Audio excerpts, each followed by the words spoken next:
En mai dernier, la mairesse de Montréal, Valérie Plante, annonçait son intention de faire de la voie Camillien-Hood un chemin de plaisance.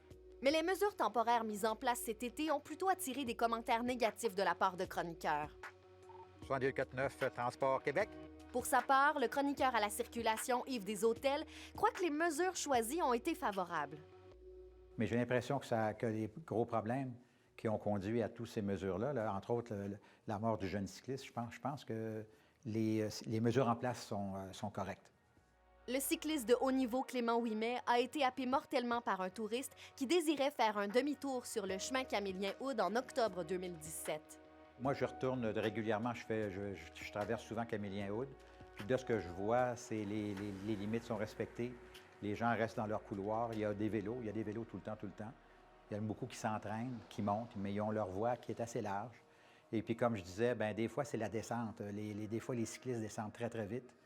Mais c'est sûr qu'il y en a toujours qui dépassent un peu la limite de vitesse. Ce sont plus de 400 bollards qui ont été installés ici sur le chemin Camillien-Hood depuis juin dernier. Ça fait partie des mesures mises en place par la Ville pour sécuriser la voie. Mais à partir de la fin octobre, ils seront entièrement retirés pour faciliter le déneigement cet hiver. Parmi les autres mesures temporaires pour réduire la vitesse, on a fait l'installation de dos d'âne au sommet de la montagne du parc du Mont-Royal. Pendant l'été, un feu de circulation rendait également la voie Camillien-Hood unidirectionnelle en alternance dans les deux directions.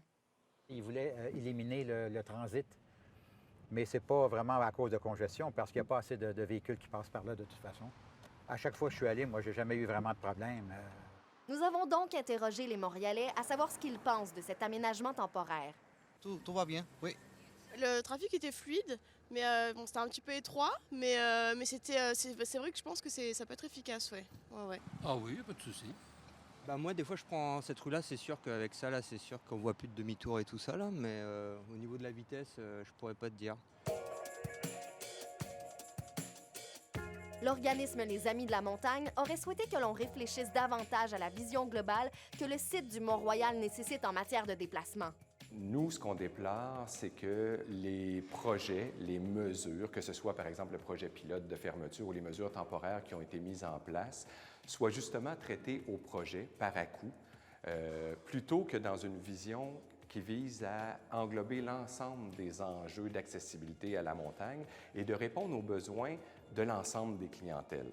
À notre avis, on devrait se doter d'une vision globale d'accessibilité pour guider les différents choix qui sont faits sur les multiples projets d'accessibilité à la montagne. Et cette vision d'accessibilité-là pourrait permettre d'inclure les besoins des piétons, des cyclistes, des usagers du transport en commun et des usagers de la voiture, puisque, il ne faut pas l'oublier, dans la clientèle qui fréquente le Mont-Royal, on a des personnes à mobilité réduite, on a des personnes âgées, on a des familles qui peuvent avoir de la difficulté à accéder à certains pôles de la montagne en l'absence d'une voiture. On pense par exemple à la réfection du carrefour Remembrance-Côte-des-Neiges qui va transformer dans les prochaines années un des visages d'accessibilité à la montagne et qui va être confronté essentiellement aux mêmes questions que celles qu'on a rencontrées dans les projets pilotes et dans les mesures temporaires. Une pétition en ligne a justement été créée en mai dernier pour demander une consultation publique au sujet de la réfection de l'échangeur Côte-des-Neiges.